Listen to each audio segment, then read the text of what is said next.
Hi, so I wanted to talk to you today about culture, specifically intentional culture for an organization. If you run a company or own a company or work for a company, there is a culture that exists. Now, what leaders' responsibility is to make sure that that culture is actually intentional. And for a culture to be intentional, you need some key pieces to it. One is the clarity around your mission, your vision, and your values. So when you've got an organization and you've not established the mission, your reason for being, then people are doing their job, but they're not exactly sure why.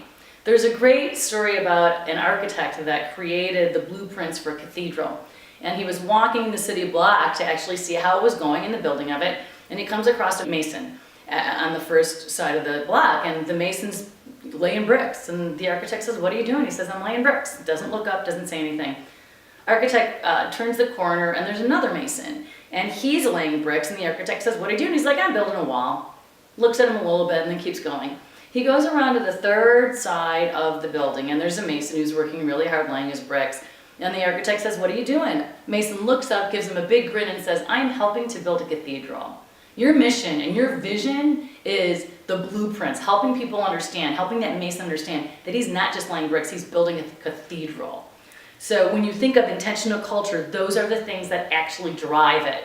The other piece around that is the values, the core values of your organization. What this has to do with is how people get their work done.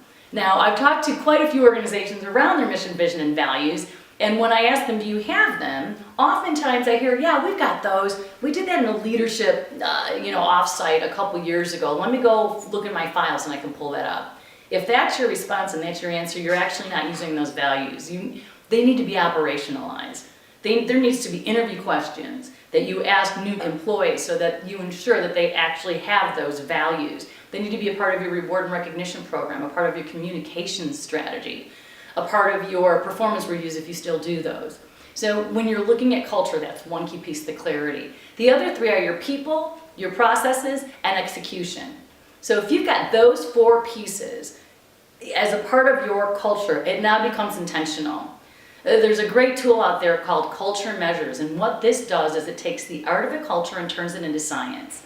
It's an assessment that you can give to 3 different populations. So let's say you wanted to do executives, managers, and employees. And you get this data from this assessment, and it starts giving you, a baseline to look at. It helps you understand how those 3 populations visualize and experience your culture and what it means. So if you are looking to create an intentional culture versus just having a culture out there, Culture Measures and being aware of wanting it to be intentional is completely up to you. Thanks, I'm Beth Bratkovic, and I hope you enjoyed this.